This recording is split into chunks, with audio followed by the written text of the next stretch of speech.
Hey guys, this is Dr. Hub. In case you haven't subscribed, please do subscribe. This is a concise, well-crafted summary and it highlights only the important keywords. CA, that is a carcinoma colon.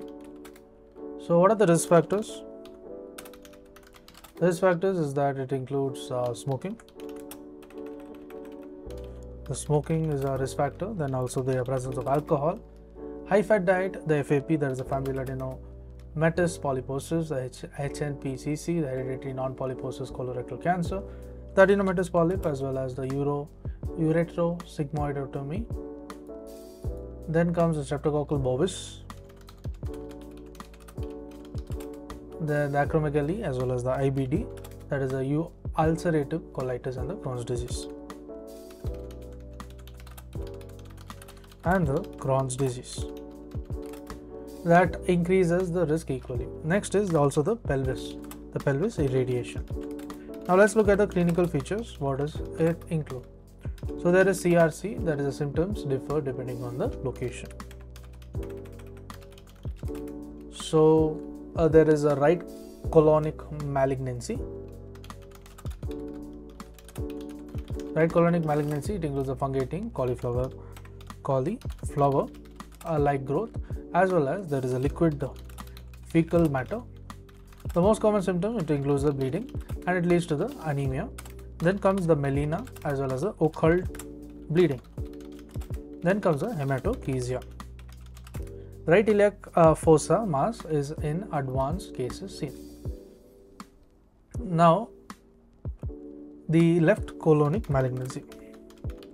Left colonic malignancy, there is an annular as well as a stenosing growth. So annular stenosing growth, there is a solid fecal matter. So in the left it is a solid fecal matter and there is a narrow caliber. There the most common overall, it includes the abdominal pain. So abdominal pain is seen. Next we move on to the carcinoma of the transverse colon. So what happens in the carcinoma of the transverse colon? So here the most common symptoms, it includes the bleeding followed by the obstruction. Now what is the investigation? It includes the barium enema and it is characterized by the presence of the apple core appearance.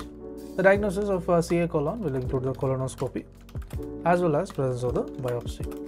The staging of the CA colon, it includes a CECT, that is a contrast enhanced CT, then the virtual colonoscopy. Now what is the technique? The technique is there is a conversion of the CT as well as the MRI. CT MRI into the 3D colon images with the computers. The advantage is that it detects the extraluminal pathologies. Then comes the disadvantage is the biopsy, it cannot be performed. Now let's look at the AGCC classification, and this is based on, this is for the colorectal cancer, the 8th edition.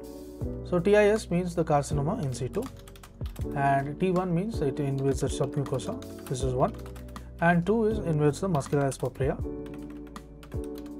Then moving on, what is T3?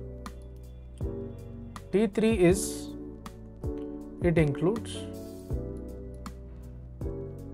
the tumor invades the subserosa. So subserosa or into the non-peritonealized, so it is the tumor invades the subserosa or into the non-peritonealized perirectal tissues. Next is T4A. The 4A is a tumor penetrates the surface of the visceral peritoneum. So it penetrates surface of the visceral peritoneum. Next is T4B. T4B is a tumor directly invades or it's adherent to the other organs or structures. So it invades and adherent to other organs or structures. Now let's look at the lymph nodes. Lymph nodes, there is 1A. N1A is a metastasis to the 1 regional lymph nodes. 1 regional LN, that is a lymph nodes. So 1B is a metastasis to the 2 and 3.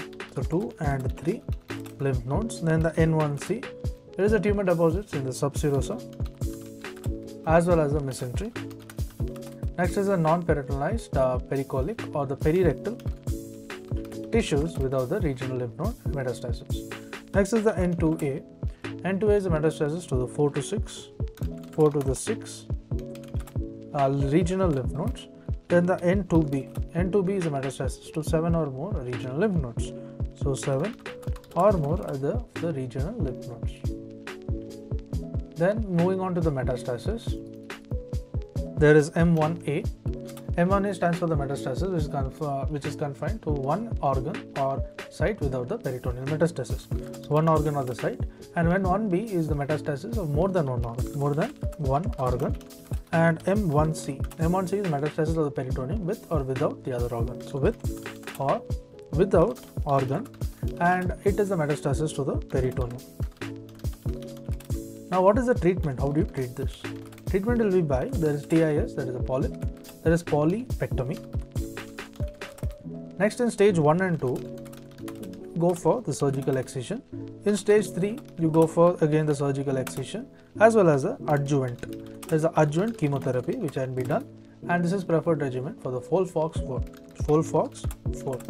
Then moving on to the stage 4, they do the metastaectomy, and this is the isolatory segments are there up to 3, and then also the palliation by the chemotherapy.